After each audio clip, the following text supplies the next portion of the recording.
ദശകം 86 സാൽവാദിവധം മഹാഭാരതയുദ്ധം. Salvo ഭൈഷ്മീ വിവാഹേ യദുബലവിജിത ചന്ദ്രചൂടാദ്വിമാനം വിന്ദൻ സൗഭം സമായി ത്വയി വസതി കുരൂൻ ത്വത്പുരീമഭ്യഭംക്ഷീത് പ്രദ്യുമ്നസ്തം നിരുന്ധൻ നിഖിലയദുഭടൈഃ ന്യഗ്രഹീദുഗ്രവീര്യം തസ്യാമാത്യം ദ്യുമന്തം വ്യജനി ച സമര സപ്തവിംശത്യഹാന്തഃ താവത്ത്വം രാമശാലേ ത്വരിതമുപഗത ഖണ്ഡിതപ്രായസൈന്യം സൗഭേശം തം ന്യരുന്ധാ സ ച കില ഗദയാ ശാർംഗമഭ്രംശയത് തേ മായാതാദം വ്യഹിംസീത് അപി തവ പുരത തത്വയാപി ക്ഷണാർദ്ധം നാജ്ഞായീത്യാഹുരേകേ തദിദമവമതം വ്യാസ ഏവ ന്യഷേധീത് ക്ഷിപ്ത്വാ സൗഭം ഗദാചൂർണിത മുദഗനിതൗ മംക്ഷുസാൽവേപി ചക്രേണ ഉത്കൃത്തെ ദന്തവക്ത്രഃ പ്രസഭമഭിപതൻ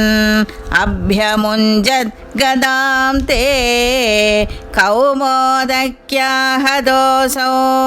അഭിസുഹൃതനിധി ചൈത്യവത് പ്രാപദൈക്യം സർവേഷാമേഷ പൂർവം ത്വയി ധൃതമനസാം മോക്ഷണാർത്ഥോപതാരഃ ത്വയ്യായാദേധജാതേ കില ഗുരു സദസി ദ്യൂതകേ സംയതായാഃ ക്രന്ദന്ത്യാ യാജ്ഞസേന്യാ സകരുണമകൃധാ ചേലമാലാമനന്താം അന്നാന്തപ്രാപ്ത ശർവാംശജ മുനിചകിത ദ്രൗപദീ ചിന്തിതോധ പ്രാപ്ത ശാകാനമശ്രൻ മുനിഗണമകൃധാ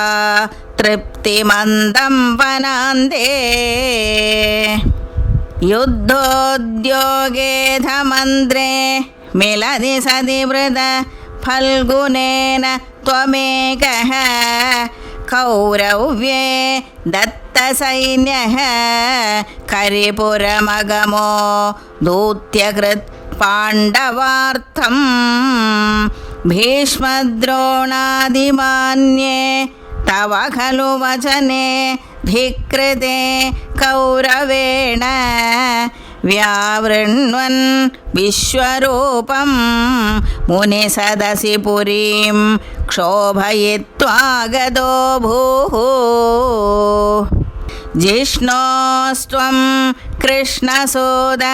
ഖലു സമരമുഖേ ബന്ധുഘാതേ ദയാളും ഖിന്നം തം വീക്ഷ്യ വീരം കിമിതമയി സഖേ നിത്യ ഏകോയമാത്മാ കോ വന്ധ്യ കോത്ര ഹന്ത തദിഹ വധഭിയം പ്രോജ്യമയ്യർപ്പിതാത്മാ ധർമ്മ്യം യുദ്ധം ചരേതി പ്രകൃതിമനയഥാ ദർശയൻ വിശ്വരൂപം ഭക്തോത്തം സേധ ഭീഷ്മേ തവ ധരണിഭരക്ഷേപ കൃത്യൈകശക്തേ നിത്യം നിത്യം വിഭിന്ദത്യയുധസമധികം പ്രാപ്തസാദേ ച പാർത്ഥേ നിശസ്ത്ര ത്വപ്രതിജ്ഞാം വിജഹദരിവരം ധാരയൻ ക്രോധശാലീ വാധാവൻ പ്രാഞ്ജലിം തം നതശിരസമധോ വീക്ഷ്യ മോദാദപാഗാഃ യുദ്ധേ ദ്രോണസ്യ ഹസ്തിസ്ഥിരരണ ഭഗദത്തേരിതം വൈഷ്ണവാസ്ത്രം വക്ഷസ്യാധത്ത ചക്രസ്ഥഗിത രവിമഹാ പ്രാർദയത് സിന്ധുരാജം നാഗാസ്ത്രേ കർണമുക്തേ ക്ഷിതിപമനമയൻ കേവലം കൃത്തമൗളിം തത്രാപി പാർത്ഥം കിമിവ നഹി ഭവാൻ പാണ്ഡവാനാമകാർഷീത് യുദ്ധാദോ തീർത്ഥഗാമി സഖലു ഹലധരോ നൈമിഷ ക്ഷേത്രമൃച്ഛൻ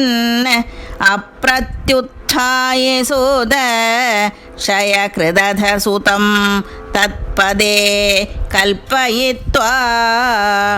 യജ്ഞഗ്നം ബൽവലം പർവണി പരിതലയൻ സ്നാതതീർത്ഥോരണാന്തേ സംപ്രാപ്തോ ഭീമദുര്യോധന രണമശമം വീക്ഷ്യ യാതപുരീം തേ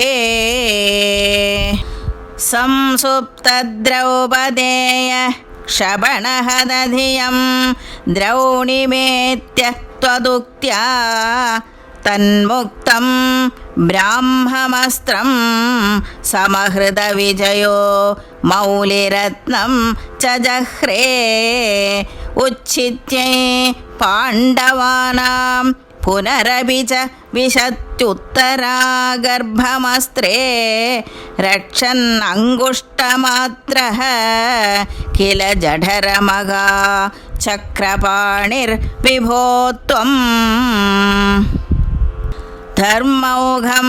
ധർമ്മസൂനോരഭിദധദഖിലം ഛന്ദമൃത്യു സഭീഷ്മഃ ത്വാം പശ്യൻ ഭക്തി ഭൂംനൈവ ഹി സപദിയയോ നിഷ്കള ബ്രഹ്മഭൂയം സംയാജ്യാധാശ്വമേധൈ ത്രിഭിരതിമഹിതൈഃ ധർമ്മജം പൂർണ്ണകാമം സംപ്രാപ്തോ ദ്വാരകാം ത്വം പവനപുരപദേ പാഹി മാം സർവരോഗാത്. ദ്വാരകാനാഥ് കി ജയ്. ഗോപികാ ജീവനസ്മരണം ഗോവിന്ദ ഗോവിന്ദ. നാരായണ അഖില ഗുരു ഭഗവൻ നമസ്തേ. അനന്യാശ്ചിന്തയന്തോ മാ യേ ജനാ പര്യുപാസതേ തേഷാം നിത്യാഭിയുക്താനാം യോഗക്ഷേമം വഹാമ്യഹം. പരിത്രാണായ സാധൂനാം വിനാശായ ച ദുഷ്കൃതാം ധർമ്മസംസ്ഥാപനാർത്ഥായ സംഭവാമി യുഗേ യുഗേ. ഓം നമോ ഭഗവതേ വാസുദേവായ.